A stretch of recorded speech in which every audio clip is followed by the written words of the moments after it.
Bom dia, pessoal. Mais uma quarta-feira aqui. Hoje uma live super interessante. Gostaria aqui já de agradecer ao Luiz Allenbeck por ter aceitado o nosso convite. É um importante parceiro da Mogno aí, nas estruturas de seguro, tanto para os colaboradores e sócios da Mogno, quanto para os clientes da Mogno. Queria apresentar não, né? Queria aqui agradecer também a Bia, que está aqui conosco todas as quartas também, nossa parceira aqui na Mogno, responsável junto com o Thiago pela área de Wealth. Luiz, passar a palavra para você. Muito obrigado por ter aceitado o nosso convite. Pedir para você fazer uma breve apresentação e depois a gente pode passar o vídeo que você nos enviou, um vídeo institucional aí da sua seguradora, da sua corretora de seguros, para depois a gente começar o bate-papo. Tá.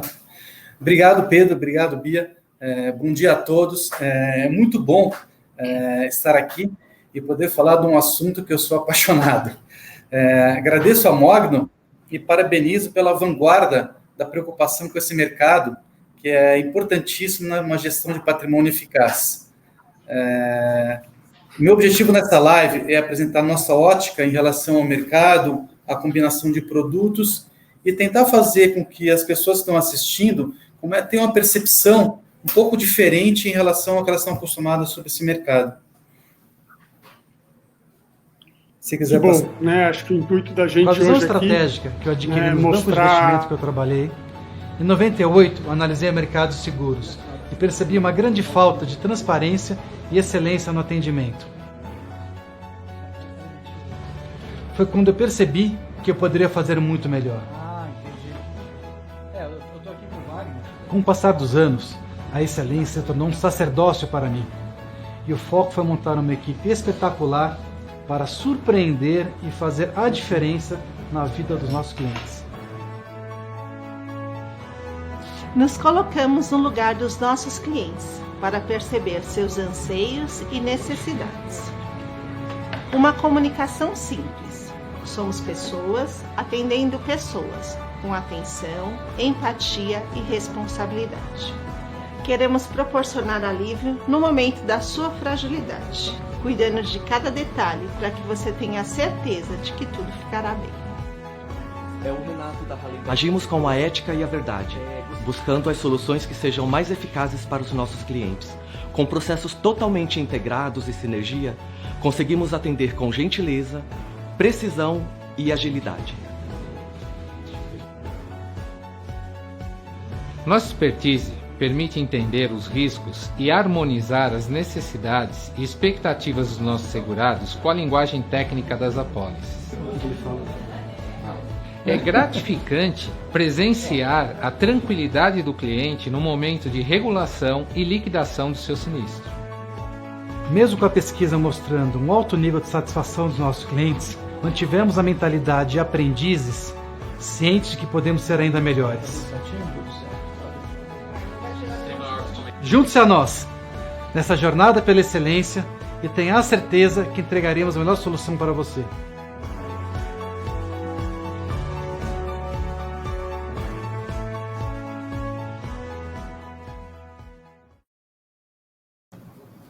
Legal. Obrigado, Pedro. Muito bom. Como eu ia dizendo aqui, né, acho que a ideia hoje é ter um bate-papo muito interessante, porque o que o Luiz conseguiu mostrar para a gente aí, ao longo dos últimos tempos, que a gente vem interagindo bastante, montando algumas estruturas muito interessantes para os sócios, colaboradores e clientes da Mogno, é uma visão diferente de como encarar o mercado de seguros, que a gente vai tentar explorar bastante hoje, né? Uma visão muito mais de planejamento, como aliar as benesses e a figura do seguro a uma programação estágio da família e a uma programação do momento de vida e do planejamento patrimonial ao longo dos anos, muito mais do que olhar o seguro de uma forma pura, independente, simplesmente aquele pagamento do prêmio que nunca queremos usar. Então, para a gente começar aqui, Luiz, vamos abordar um pouco isso, então, a importância do seguro na gestão patrimonial, né, e como você vê isso, principalmente nesse mercado do Brasil novo para todo mundo, de queda de juros, onde as pessoas também começam a pensar em outros tipos de investimentos mais arriscados do ponto de vista de volatilidade, buscando aí compensar o nosso juros baixo com outros ganhos. Claro, você está percebendo muita demanda. Por exemplo, caiu os juros, é natural uma migração dos investimentos para real estate e aumento da preocupação com esses ativos. Então, o que pouca gente valoriza, que é inacreditável, como poucas pessoas têm o seguro patrimonial ou residencial de incêndio. Ah, mas o risco é baixo, o prêmio é muito baixo. Realmente, se o prêmio é baixo, é porque o risco é baixo. Mas, geralmente, a participação da sua casa, dos seus imóveis, no seu patrimônio, é uma coisa representativa. No caso do incêndio, a primeira coisa que vem na sua cabeça é o desespero.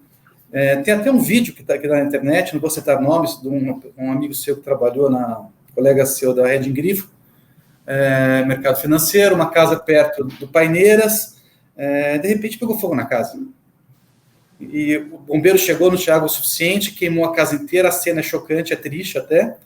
Então isso é uma preocupação muito grande, mas não só isso. A casa representa bastante do seu patrimônio, ótimo, o prêmio é baixo, mas e o intangível?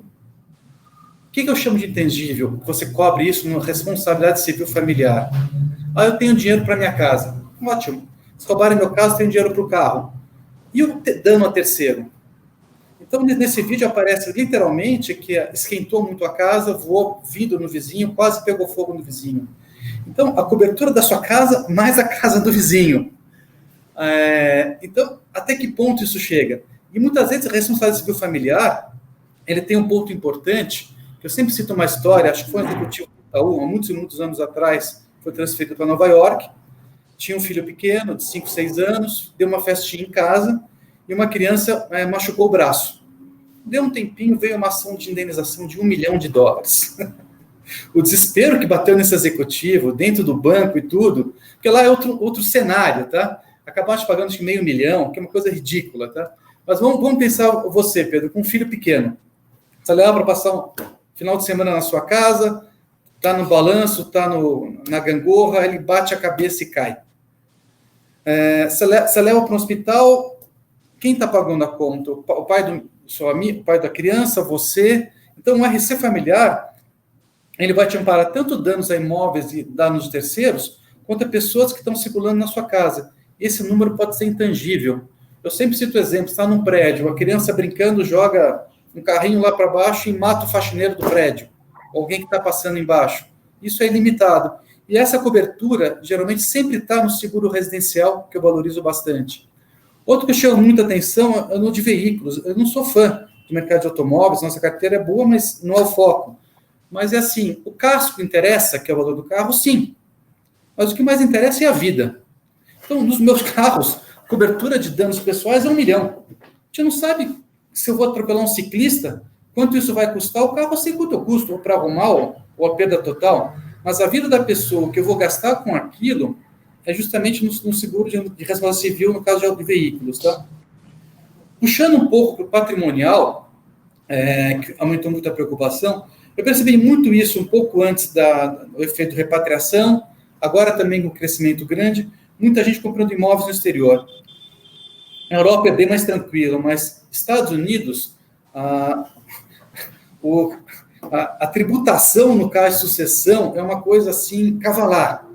Um dia vai chegar aqui, mas por enquanto isso fica lá. Então, dependendo da sofisticação do seu cliente, ou do custo, muitas vezes não vale você montar uma estratégia ultra sofisticada de abrir uma empresa, colocar em Delaware, imóveis na empresa, e todas essas estruturas sempre tem algum corner. Nenhum advogado vai afirmar fielmente que aquilo é estanque, que é vitalício. Enquanto você utilizar um seguro de vida para esse tipo de proteção societária para imóveis nos Estados Unidos, muitas vezes é uma alternativa mais barata, mais simples, você interrompe a hora que quiser e não tem mudança de lei, tá? Esse é outro ponto. O que mais com o cenário de troca de juros? Outra tendência que se percebeu bastante é investimentos em fundos de venture capital e private equity. Como é que eu vejo o mercado de seguros como um importante aliado para o investidor nesses mercados? Vamos falar um pouco de venture capital. A gente tem várias estruturas colocadas assim, nunca vi ninguém comentando isso, tá? Você pegar qual investimento no venture capital, vai de 2 milhões a 10 milhões que seja, ou de 500 mil a 2 milhões, no caso seed money, mas você está comprando literalmente a cabeça do empreendedor, daquela pessoa geralmente jovem, que teve uma ideia com potencial enorme, e você vai investir naquilo. E se essa pessoa morre? Você, como gestor de um fundo, ou você aconselha clientes a investirem naquele fundo que investe naquelas startups, vai dar uma segurança muito grande para você, você falar que se aquele empreendedor vem a óbito, você recupera pelo menos o capital que foi aportado naquela startup. Então, isso pouca gente comenta, tá? Eu acho isso muito importante, que é um seguro de Keyman. Aí a pólice pode ser contratada com benefício no Brasil, quando a estrutura usa dela, o Cayman ou outra estrutura, também pode ser beneficiário do fundo lá fora. Então, tem várias ideias que podem ser compostas com isso, tá? Em relação ao private equity, são importâncias maiores, a representatividade do empreendedor ou do fundador é grande, mas não é fundamental para a continuidade do negócio. Mas eu chamo muito a atenção no caso de liquidez. Eu lembro disso há uns 15 anos atrás, que eu tinha um papel da vida brasileira, o Globo 40, que tinha um cupom muito alto, o brasileiro gostava de papel brasileiro, sabe que o risco era de default, mas o brasileiro sabe que não vai dar default nessa dívida. Só que o risco era a pessoa vinha falecer e a família querer liquidar aquele papel e não estar no momento bom. Então, naquela época, eu vendi muito seguro de vida, com prazo curto, justamente para dar liquidez, no caso de óbito do patriarca ou do investidor, para a família, sem precisar liquidar aquele papel. A mesma coisa eu penso no private equity, que eu nunca vi ninguém comentando isso até agora. A liquidez desses fundos não é um ponto forte, tá? Você não tem saída quando você quiser, são datas fixas. E muitas vezes, naquela data fixa de saída, pode não estar interessante para você resgatar aquele fundo, e a família precisa daquela liquidez, ou quer dividir aquela liquidez, ou quer fazer um acordo em função daquele investimento. Então, muitas vezes, um seguro de vida associado ao valor investido nesse tipo de fundo não resolve o problema, mas ameniza qualquer dificuldade disso. Outra estratégia que eu tenho colocado muito, que é outro ponto bem interessante, que chama bastante atenção, é na parte de sucessão. Familiar é uma coisa assim, muito mais simples. E proteger a família, papai, mamãe, filhos, netos, tantas gerações, ou segundo casamento, primeiro casamento, tem várias estruturas. Mas a sucessão empresarial está muito em voga, principalmente nos últimos 3 anos, que pode ser tanto uma empresa normal, ou uma indústria, uma coisa no gênero, para dar liquidez, mas onde percebo muita demanda é no setor de serviços. Eu acho que o que aumentou a preocupação foi 2017, uma pessoa muito querida, que era uma family office grande, que teve um acidente, e voltou a preocupação. E agora? Como é que faz para comprar as ações, as cotas dos herdeiros? E esse ano, um sócio sênior de um dos grandes escritórios de advocacia, porque eu não conhecia ele, que veio a óbito, não por Covid, mas por outro motivo, e repentino, na casa dos 50 anos. E a preocupação é sempre assim, e agora? Como é que a gente faz com as cotas dos herdeiros? Eu tenho um acordo de acionistas que o herdeiro não pode sentar na empresa, mas foi feito valuation das cotas? Quais foram as regras que fizeram isso? Como é que foi desenhada essa estrutura? Então, assim, mesmo assim, se estiver tudo desenhado bonitinho, e a liquidez? Eu tenho faturamento, consigo gerar essa liquidez? Vai machucar o orçamento? Vai lapidar? Vai ter que redirecionar? Vai faltar um pouco no bolso sócio no final do ano? Então, na verdade, você utilizar o seguro de vida como instrumento de liquidez no planejamento sucessório, isso é uma tremenda numa ideia. Não estou querendo substituir advogados, na verdade, eu sou aliado dos advogados nesse desenho todo, mas o que eu percebo bastante no mercado é que, assim, botar seguro de vida, todo mundo cota, qualquer corretor cota. Tem, hoje, no mercado, geralmente tem muitos, são monocorretores, que é só que só uma seguradora, são os life planners, eles são ótimos para cotar e entender o produto deles. Mas na hora que você vai sentar com um advogado, um cliente vai levantar a necessidade dele, tem vários aspectos que é importante você ver na pessoa que está atendendo. Que eles não sejam o corretor que corte o seguro de vida, mas queria ver aspectos tributários, sucessórios, societários ou familiares, ou qual o melhor desenho, tem 50 desenhos para isso. Então, por exemplo, eu peguei um sócio de uma family office, que vem a óbito, ou um consultório de advocacia. Tá bom, eu vou deixar ali X milhões, que são as cotas dele. Eu vou pagar o benefício na pessoa jurídica, para a jurídica comprar da física. A jurídica vai pagar imposto para receber. E na hora que a família for receber aquelas cotas, ela vai pagar um imposto de renda muito alto em função da valorização dessas cotas. Então, utilizar o critério de indenização, que é isento de impostos, do mercado dos seguros, no planejamento patrimonial, dá uma diferença tributária cavalar. E isso é muito importante. Então, tem algumas apólices que eu coloco, apólice cruzada entre sócios, ou 100% para a família amarrada num belo acordo de acionistas. E tem uma ideia que tem tido muita demanda, que é o seguinte, Pedro. Pega um sócio de história de advocacia, jovem e tudo mais, um ponto importante. Ele vem a óbito. Uma pena, uma falta, tudo mais, indenizamos a família, ele não vai ter problema nenhum com os herdeiros. Só que aí, junto com esse sócio, morreu equipe, morreu motivação, morreu cliente, morreu horas que ele bilava de cliente. E como é que eu vou fazer? Então, esse cara que está embaixo não tem competência para assumir aquilo.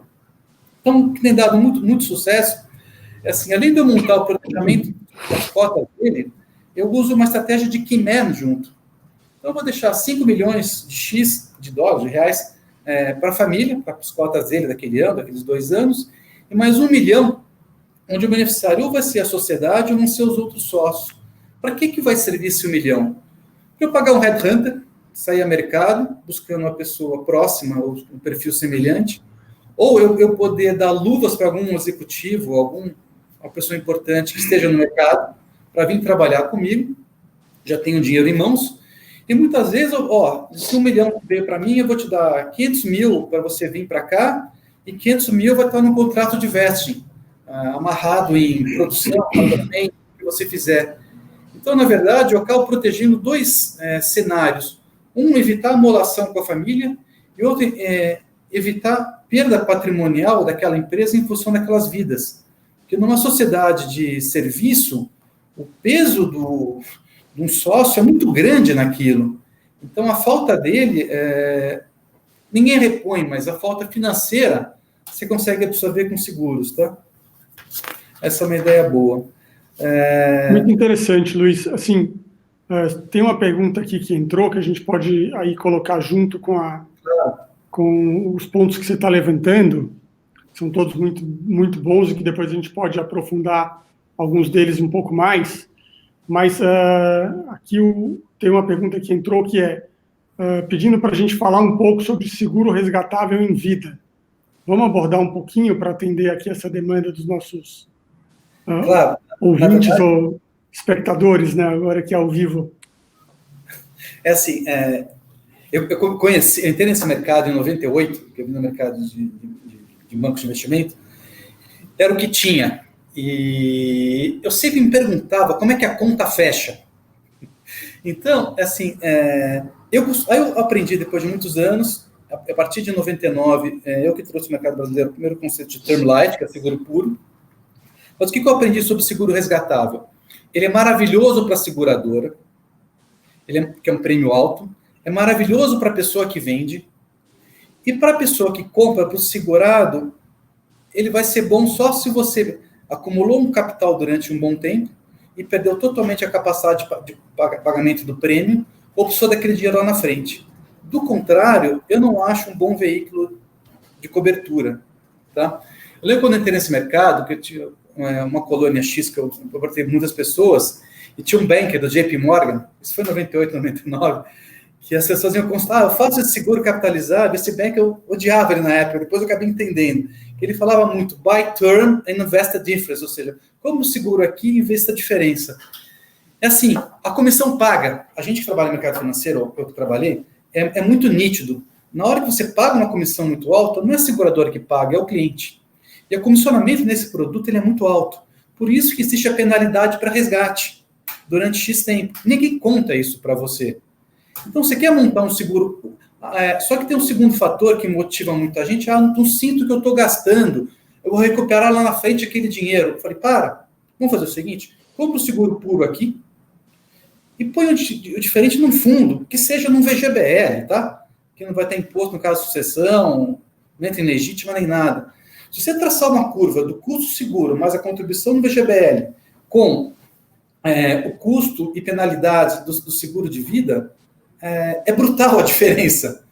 Hoje em dia, com a queda de juros, menos, tá? Mas no passado, era ridículo isso. Mas é normal do ser humano querer saber que não está gastando. E não é papo piegas de falar que seguro é investimento. Na verdade, o seguro é o custo no hedge, daquilo que você não quer executar. Mas você precisa ter uma tranquilidade para você crescer. Então, o seguro com poupança, ou com retorno, ou resgatável, não é o que eu indico aqui no escritório. Acho que menos de 1% das aportes colocadas acabou indo para esse produto. Eu tenho esse produto lá de trás, mas não acho, não é a minha recomendação hoje. Luiz, queria fazer assim um gancho com o que você estava falando lá atrás sobre planejamento patrimonial e principalmente assim essa parte de seguro de vida, pensando em famílias mesmo. Porque assim, a gente no Brasil, a gente tem sempre esse jeitinho de achar que as coisas nunca vão acontecer com a gente ou que quando acontecer a gente resolve, né? Assim, eu acho que o brasileiro ele sempre age pós, né? Nunca antes, nunca se precavendo. E é um pouco cultural isso, de fato. Então, eu queria, assim, a minha pergunta é no sentido de saber, e você aí tem um amplo conhecimento do mercado, o que triga as pessoas virem te procurar em busca desse seguro, em qual momento de vida, né? Quer dizer, é o nascimento de um filho, é um casamento, é um divórcio, enfim, é depois que alguém, de repente, um ente querido faleceu. O que você tem visto, assim, um pouco na sua... que você pode dividir, assim, da sua experiência, até para as pessoas que estão ouvindo a gente... saberem, assim, terem ideia, porque eu acho que seguro todo é uma coisa assim, é igual check-up, né? Todo mundo pensa, eu preciso fazer mas amanhã eu faço, né? Não vai me acontecer nada hoje. Perfeito. Então, para trazer as pessoas mais para esse momento presente, assim, sabe? Eu aprendi mais é um bom comparativo. Na verdade, o que faz o ser humano comprar um seguro é medo, tá? Basicamente é isso. Então, qualquer situação que possa gerar um receio ou um medo nessa pessoa, ela vai fazer. No mercado, fiz vários cursos de seguradoras fora e tudo mais, eles exploram muito o medo de perda familiar, tá? E até exageram isso no momento da venda, que eu acho isso até feio, meio delicado, você falando de morte para a pessoa vender o seguro de vida. Mas isso que vai motivar ela. Então, nascimento no filho, compra do imóvel, entrada numa sociedade, muitas vezes entrada numa empresa, que é uma coisa que tem pesado muito hoje na seleção. Você é um auto-executivo, você sentar no conselho de uma empresa, você vai pedir um D&O, que é uma responsabilidade civil profissional para proteger o seu patrimônio, aquisição de ativos, imóveis, barco, avião, ou seja, todos os cenários da sua vida, sempre vai ter um seguro que vai realmente encaixar com aquilo. Mas o que eu sempre coloco é o seguinte, as coberturas, Bia, por mais maravilhosas que sejam, nunca são 100%, tá? A seguradora vai me odiar falando isso, mas ou você vai ter uma franquia, ou vai ser pelo valor de mercado, não o valor de novo. Mas é assim, antes você ter do que não ter, entendeu? E principalmente em seguro de vida, tem estratégias que, assim, o seguro de vida ele é necessário no início de vida, onde seus filhos são novos, seu patrimônio ainda não comporta a manutenção daquele padrão. Então, você faz uma cobertura muito alta. E a gente faz isso em escadinhas. Ele tende a tendência é que seu patrimônio aumente, seus filhos fiquem mais velhos, a sua necessidade de seguro tende a ser cada vez menor. Mas eu sempre deixo um colchão de seguro de vida com um planejamento sucessório, nem que seja para pagar impostos. Então, com essa reforma agora tributária, vão mexer de tudo quanto é jeito, e com certeza o imposto sobre sucessão tende a aumentar. Então, quem sabe no Brasil seja um momento muito bom para o mercado de seguros e para a economia como um todo. Se você reparar nos Estados Unidos, a gente não sabe quem veio primeiro, se foi a legislação ou se foi o mercado. Mas se eu canetar um imposto de sucessão muito alto, Um veículo simples de você superar isso é o seguro de vida. Vai aumentar a demanda, vai aumentar a concorrência, as taxas devem cair. Está aumentando a longevidade, as taxas devem cair. Com as regras da seguradora, elas são obrigadas a investir no mercado. Isso gera recursos para o mercado financeiro, para a economia de investimento de longo prazo. Então, mudei um pouco de assunto, Bia, mas assim... Não, mas está ótimo. O mercado de seguros tem uma participação... Pensa nos Estados Unidos, o volume de reservas das seguradoras de vida lá é uma coisa brutal. E é tudo investimento de longo prazo, ou seja, naturalmente a tendência é que o dinheiro fique mais barato até, entendeu? Mas a pergunta é muito boa. Tem outro ponto que eu quero citar aqui, se eu não entrar em uma pergunta, que é um assunto que está em voga, que é o seguro cyber, tá? Risco cibernético para a empresa, para a pessoa física. A pessoa física não se preocupa muito, a preocupação maior é de empresas, aumentou muito a preocupação agora com a Lei Geral de Proteção de Dados, apesar de não prever a multa, mas não está sendo aplicada no momento. Mas o que pouca gente sabe, que 70% dos problemas das empresas invadidas houve a participação de alguém de dentro da empresa, não por má fé, mas por ingenuidade. 70% das invasões teve alguém de dentro que participou. Ficou no link errado, fez alguma coisa errada, não botou medida de segurança, não teve algum ponto. Então vem toda aquela preocupação, o que eu faço? A LGPD, a preocupação é contra dados, contra terceiros, eu tenho uma cobertura para isso, mas eu penso muito mais no dia a dia, que é o seguinte, imagina só você, Pedro, 7h30 da noite, uma quinta-feira, saindo para casa, te liga a pessoa de TI.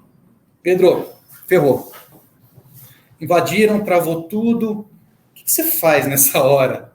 Você vai pensar, tem folha de pagamento no dia seguinte, tem a liquidação de operações que eu boletei, tem um extrato só para fazer. Você vai ficar maluco.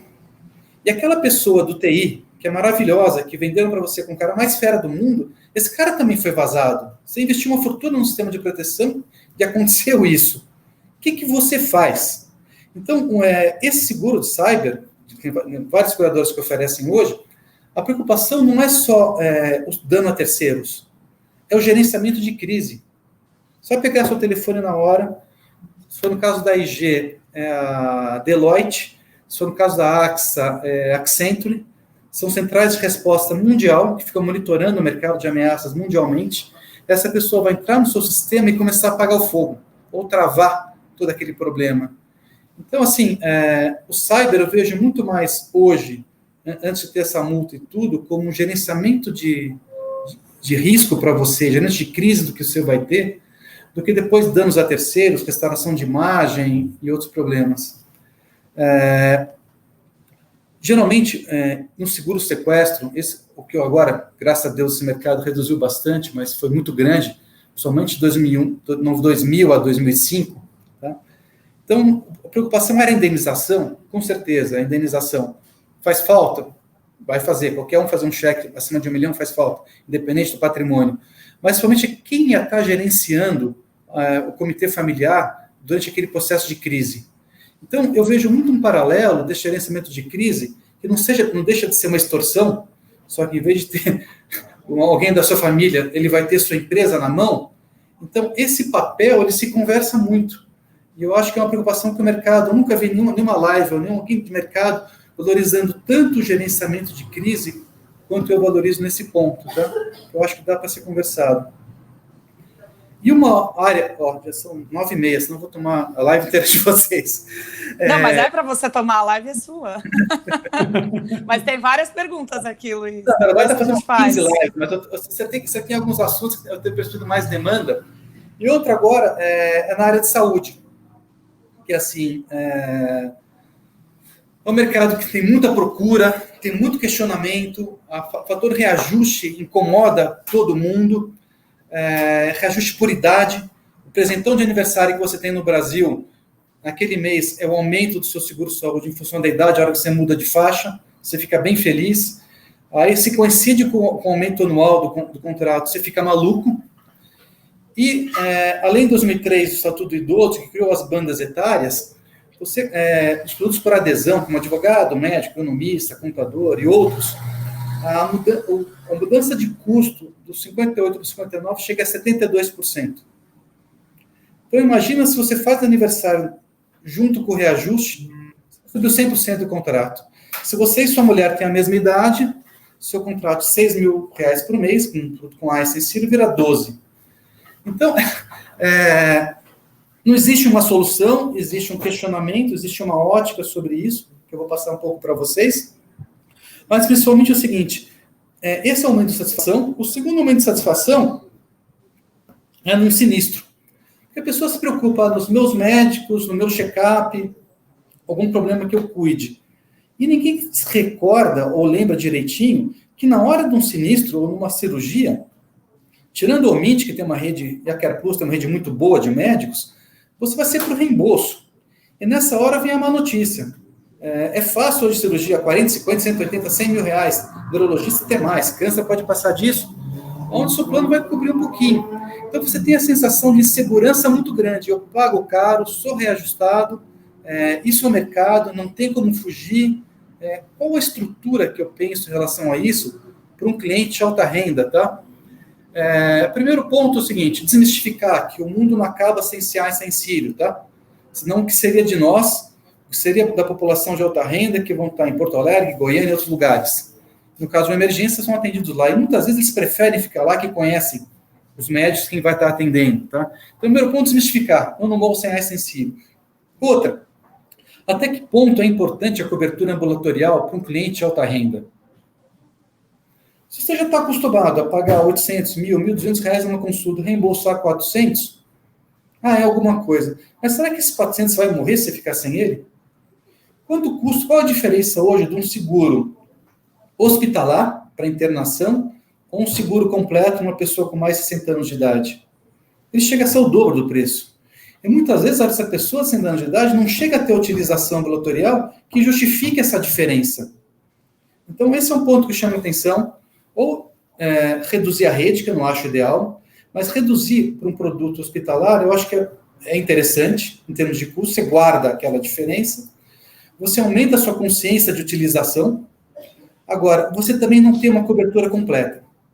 Não querendo defender os seguros internacionais, mesmo porque aqui no Brasil tem uma seguradora que eu gosto muito, que tem uma cobertura eletiva mundial, que é fantástico, que utiliza a BUPA fora para isso, mas é o seguinte, é o conceito de franquia em saúde.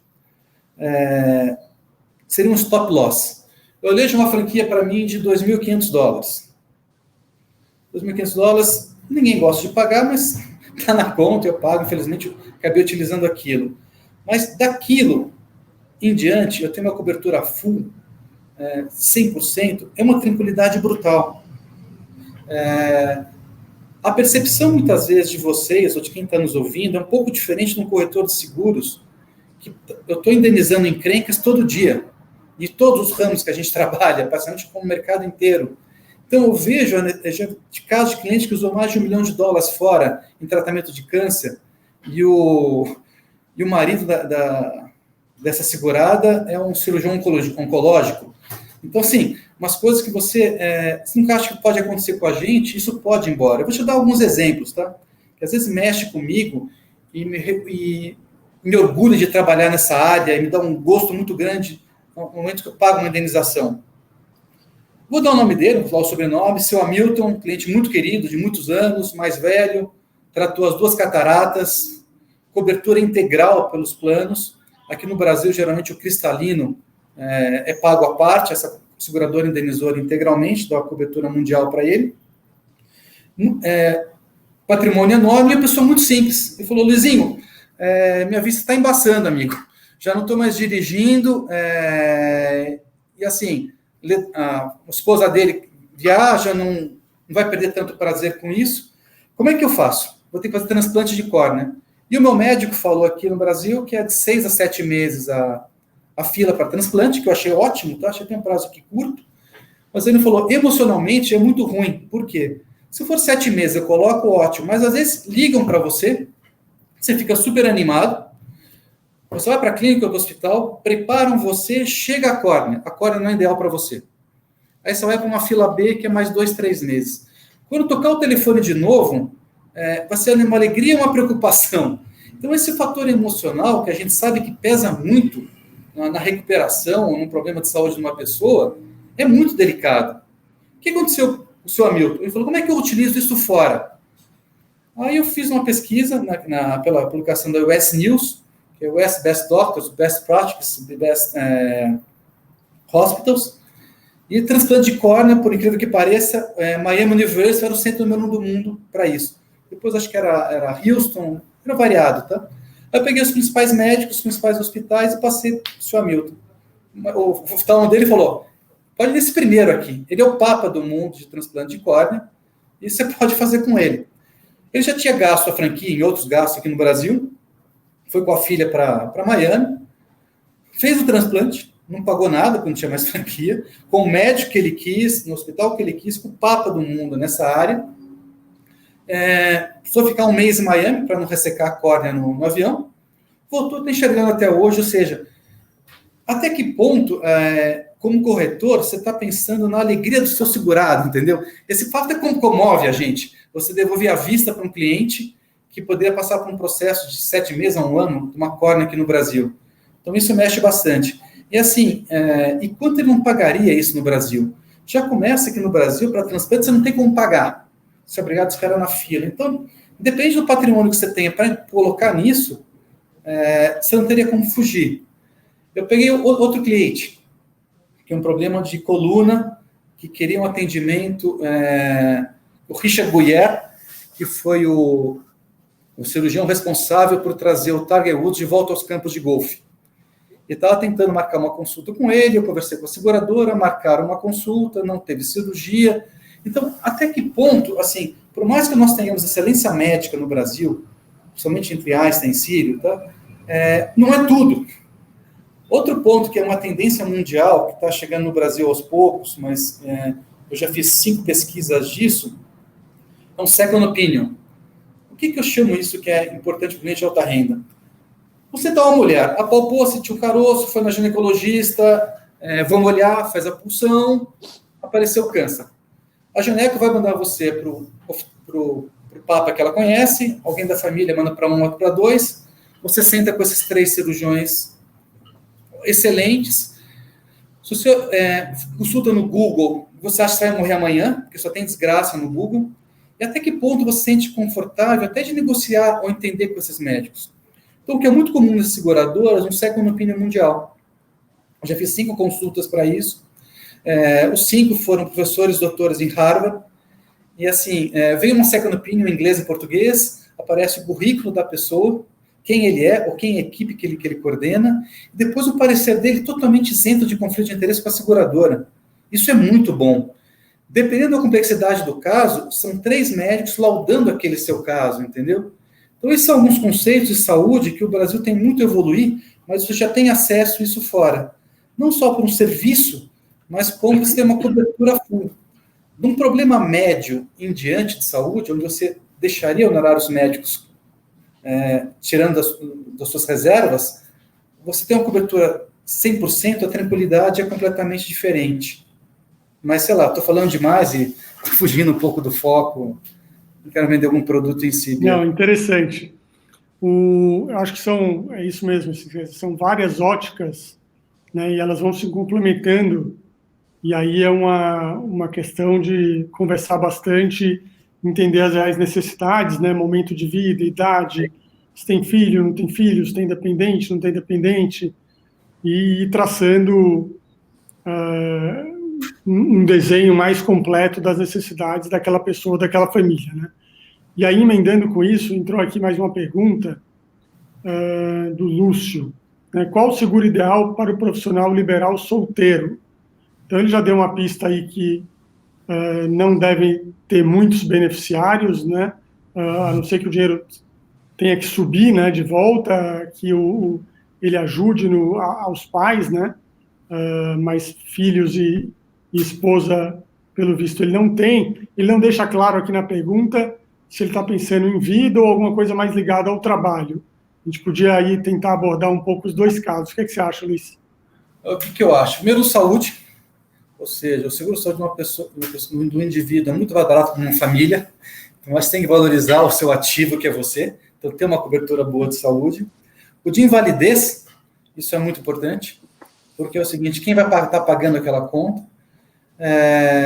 do patrimônio que você tem, que você constituiu daquilo, ou seja, porque geralmente o profissional liberal não tem uma empresa que vai gerar recursos para ele, né? Então, na verdade, tem que guardar aquilo muito bem. Então, a proteção desse patrimônio é importante. E você falou bem, no caso, de sustentar pais, ou alguém, ou familiares, que seja, entendeu? Na parte de seguro de vida. Mas esse perfil, os seguros são muito baratos, e está muito mais para você, como gestor de patrimônio, ou advisor financeiro, do que para um corretor. Só não acho que vale a pena o corretor querer dar um advisor financeiro vendendo um seguro resgatável, achando que é a solução para aquela pessoa, entendeu? Já não acho que tem uma coisa aí.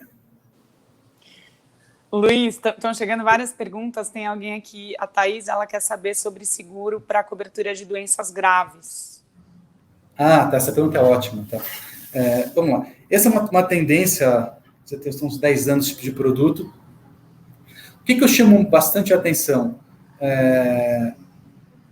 Eu lembro que há muitos anos atrás, em Londres, eu fui buscar um produto de invalidez, e você tem como subscritor, era um cara de mercado financeiro que tinha preocupação muito grande, não tanto com vida, mas com invalidez, tá? Ele queria uma policy muito grande, e foi quando a primeira vez que eu ouvi falar isso, foi em 2001, 2002, sobre seguro de doenças graves. Isso, aos poucos, foi chegando no Brasil. Eu acho o produto sensacional, o conceito é muito bom, a única coisa que chamou a atenção é que ele tem que ser muito bem estudado, que é o velho problema que tem no mercado de seguros, onde a distância entre a expectativa do seu cliente ou do segurado e as condições da pólice é muito grande. Então, o papel do bom corretor, ele aproximar, tecnicamente, isso ao máximo. Porque o nosso papel é um algodão entre cristais. Mas como é que eu tiro a linguagem de segurança, faço essa pessoa entender? Então, por exemplo, se eu tiver um câncer, cobre? Não. Sim. Então, depende da gravidade do câncer. Então, se for um câncer de pele, baço celular, não. É até a partir de nível 3 que eu te dou cobertura. De colo de útero também. Ou seja, tem uma graduação para ele te cobrir. Tem várias apólices que não cobrem angioplastia. Então, vai cobrir ponte de safena. Então, assim, eu acho interessante ter. É importante. São poucas companhias que oferecem. No mercado, acho que só uma oferece essa apólice individual. Não obriga você a contratar um seguro de vida. Falando no caso do profissional liberal que não tem beneficiários, seja ele mesmo. Então, ele tem que fazer um seguro de vida contratando doenças graves. Eu acho que isso vem da casada, tá? Então, tem seguradora que oferece só essa apólice. E assim, eu calcularia a importância de segurar de uma pessoa por quanto ela geraria por um ano. Quanto tempo demorei para tratar um câncer? Eu sou um profissional liberal e vou perder renda durante esse ano, não quero lapidar minha poupança, não tenho recursos guardados, eu faria essa cobertura por um ano, que eu acho que ele funciona, tá? Agora, tem que ler muito bem, tem que pesquisar 2, 3 companhias, entender clausulado, levar para o seu médico, olhar se aquilo é realmente cobertura que vale a pena. Mas é uma cobertura que eu valorizo bastante. A hora que você sobe um pouco para high net worth ou ultra high, essa cobertura já não faz tanta diferença. Mas para aquela pessoa em início de vida, é uma cobertura bem importante. Esse momento das famílias e da pessoa acaba sempre entrando muito na conta, né? O quanto que você se preocupa, por exemplo, se você ainda não juntou muito, né, como você falou, está no começo de vida, e ainda não juntou tanto patrimônio, tanta liquidez, ou mesmo a liquidez necessária para manter aquele patrimônio imobilizado que você montou, né? Como é que você deixa os seus filhos, sua esposa ou marido, se for o contrário, né, numa condição que ele possa perpetuar e manter aquele nível de condição de vida, de situação, já que as entradas vão diminuir brutalmente, né? E é nesse sentido, desse olhar que a gente vem aí tentando passar essa mensagem aqui durante toda o bate-papo do planejamento, né? Olhar isso realmente com um olhar de que aquilo não é um gasto que nunca vai ser utilizado, né?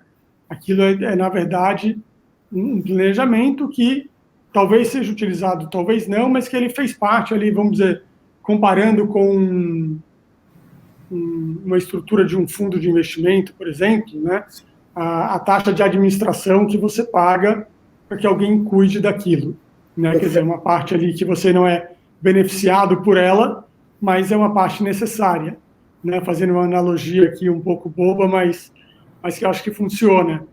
Né? Teve uma estratégia, Pedro, que eu vendi para um cara que era até do Garantia, depois foi do CS, há muitos e muitos anos atrás, que eu peguei o seguinte: você tem um patrimônio grande, X. Qual a taxa? Agora a taxa de juros tem como, mas qual que é a taxa de juros que você tem hoje nos seus investimentos líquidos? 5% ao ano, 4% ao ano, que seja hoje, tá? Quanto custa um seguro de vida para você? Você dobraria o seu patrimônio. O custo disso vai ser 0,20, 0,30, daquela rentabilidade que você teria. Então, é uma forma de alavancagem patrimonial também. Então, não só a pessoa que está início de carreira, que não juntou um patrimônio, quanto aquela pessoa que tem um patrimônio X, e é lógico, a gente como pai, de filhos e tudo mais, você quer deixar o máximo possível, e nunca parece que aquilo é tão suficiente como você gostaria, entendeu? Porque você está sempre pensando lá na frente aonde eu vou chegar.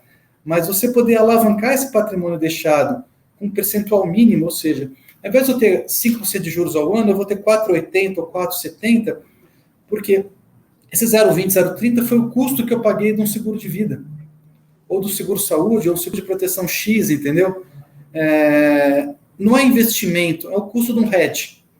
Então, acho que essa ideia foi muito boa, me lembrou bastante. Outra ideia que eu tive aqui, que funcionou, mas se bem que agora com a longevidade do ser humano isso está mudando bastante, foi um cliente há muitos anos atrás, onde ele falou: Luiz, o que é melhor para mim?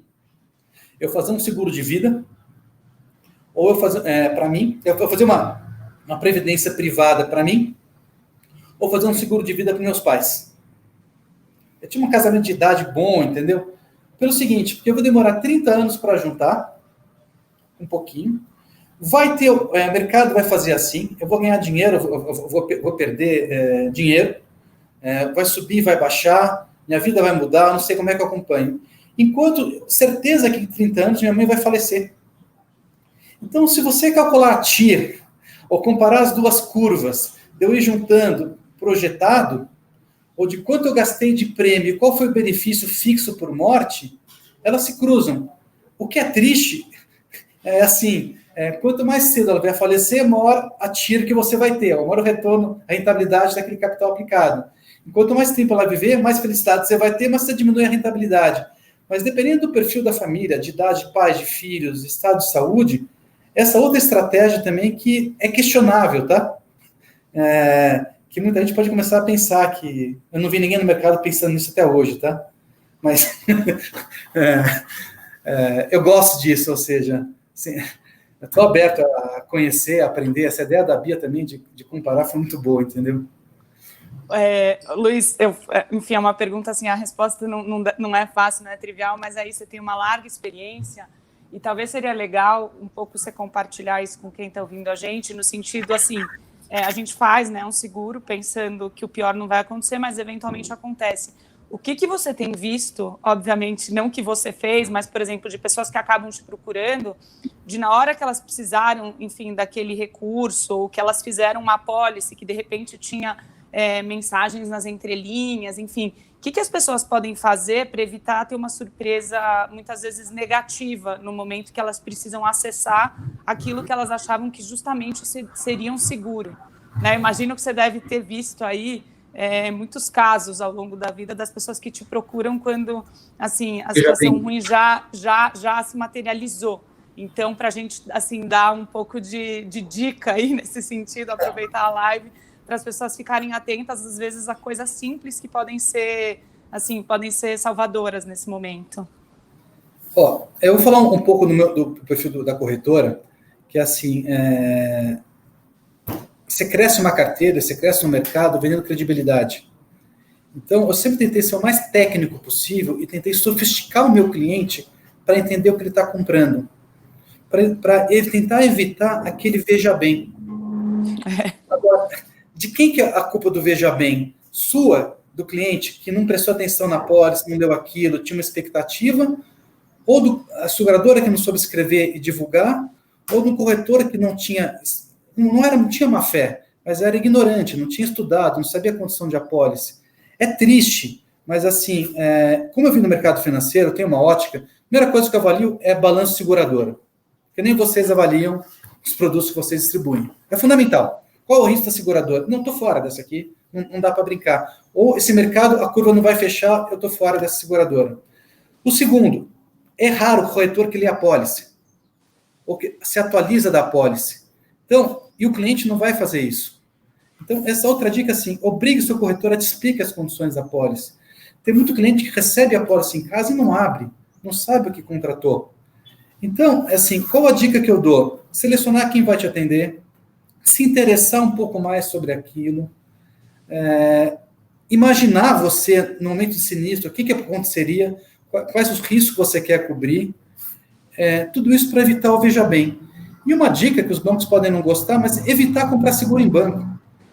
Juro, os gerentes são pessoas muito boas, eu gosto de vários, mas assim, não tem informação de seguro. Eles têm uma pressão absurda em cima deles por produção, dá até dó, juro por Deus, dá pena disso. Vendem sem saber. Muitos bancos de varejo, quem vende no banco, ele faz uma parceria estranha, que geralmente é 60-40 ou 50-40 entre o banco e a corretora, e terceiriza para a corretora e coloca uma funcionária que ganha um salário muito baixo para atender junto com o gerente, que também não é uma pessoa formada, que não ganha bem, que não tem aquela cultura. Ou seja, eu acho que comprar seguro de banco, o canal banco para seguro, não é o ideal. Então, procura um corretor, levanta quem é ele, de onde veio, tenta ler a apólice, aperte ele, entendeu? Me liga. Às vezes eu costumo brincar que às vezes eu vou bater uma empresa, mas aquela apólice não dá para mexer. É do irmão, do tio, do cunhado, do genro, que é corretor de seguros, que faz. Não tem problema nenhum. A apólice continua com ele, mas olha isso. Me usa como consultor, entendeu? Mas é super importante você saber o que está comprando. Por menos tempo que o segurado tenha para isso, tá? Bem... Tem mais umas perguntinhas aqui, Luiz. O Aloysio quer saber se para seguros de vidas internacionais tem a possibilidade de trazer o valor do seguro, mesmo sem o falecimento do segurado. Então, o que acontece? O seguro de vida ele tem um caráter indenizatório. Então, no caso de óbito, a indenização não paga imposto, independente se for contratado aqui ou no exterior. Agora, em relação à repatriação dos prêmios pagos, o que acontece? Depende de como você declarou. Se você tinha um seguro que acumula reserva fora, e você jogou isso no seu imposto de renda, esse é um bem direito seu para você trazer. Então, provavelmente, no fechamento de câmbio, a instituição vai pedir para você a cópia da apólice, quem sabe cópia do imposto de renda, e você traz aquilo. Agora, o entendimento tributário disso cabe ao seu contador e à sua estrutura. Como é que foi lançado, se você teve ganho de capital, se não ganho, se for prêmio. Aí eu já não quero substituir o papel de um contador para falar sobre tributação. Mas você pode trazer isso normalmente. Eu tive vários clientes que trouxeram, ou alguns trouxeram por resgate numa conta pessoa física, tudo bonitinho no exterior e de lá para cá, mas tem várias formas de trazer. O que acontece é que, como muito desse mercado internacional no passado foi atendido por vendedores, então pouca gente orientou do ponto de vista tributário da pessoa declarar aquilo. Então, quando você vai fazer sua declaração do Banco Central, você já tem lá 100, 200 mil dólares uma apólice fora, as pessoas esquecem de colocar aquilo na declaração do Banco Central, isso pode dar algum problema para você mais para frente, entendeu? Mas vamos lá. A gente acabou não falando de uma coisa que é bem importante. Ai, Pedro, não sei se você queria perguntar alguma coisa, eu te cortei. Não, pode falar. Não, eu acho que assim, é uma coisa que a gente ouve muito, né, que a gente não abordou aqui, que é a questão do seguro em viagem. Sempre que alguém vai viajar, tem a história de alguém que, enfim, se arrebentou esquiando, alguém que teve alguma infecção, algum tipo de coisa que precisou ser tratado. Eu lembro que a gente já conversou sobre isso outras vezes, eu queria que você trouxesse, assim, porque eu acho que é uma coisa que tem meio começo, meio fim, sabe? É uma coisa que, eventualmente, as pessoas hoje não estão viajando, mas espero a gente possa voltar a viajar em breve, e queria que você falasse um pouco sobre esse tema também. Tá. Essa é uma área muito forte da corretora, não é nada sofisticado, é mais por demanda e por necessidade, isso é uma cobertura importante, tá? Eu não estou focando no resultado, foco no atendimento. Essa é a nossa cabeça aqui na corretora. O que é muito importante em seguro viagem? Qual a rede que você vai utilizar isso fora? Primeiro, Você vai para os Estados Unidos ou para a Europa? Se for Estados Unidos, os custos são cavalares. É impressionante a bandidagem que tem nos centros médicos dos Estados Unidos em relação a cobranças. Então, você vai para os Estados Unidos, assim, é piso $100 mil. Eu falaria 250, tá? Mas piso é $100 mil. Para a Europa, você pode ficar um pouco mais tranquilo, porque os custos são infinitamente menores. Outro ponto que eu vejo muita reclamação, basta tentar abrir o Reclama Aqui, ver as operadoras que oferecem, é o seguinte: a rede que é oferecida fora é muito básica. Então, quando a classe C ou B começou a viajar mais para fora, precisava de um produto para atender esse setor. Então, essas empresas ofertas, não vou citar nomes, e o que eles fazem? Eles compram redes fora. E no exterior, uma empresa de rede, ela oferece 5, 6, 7, 8 tipos de rede, desde a premium até a mais simples.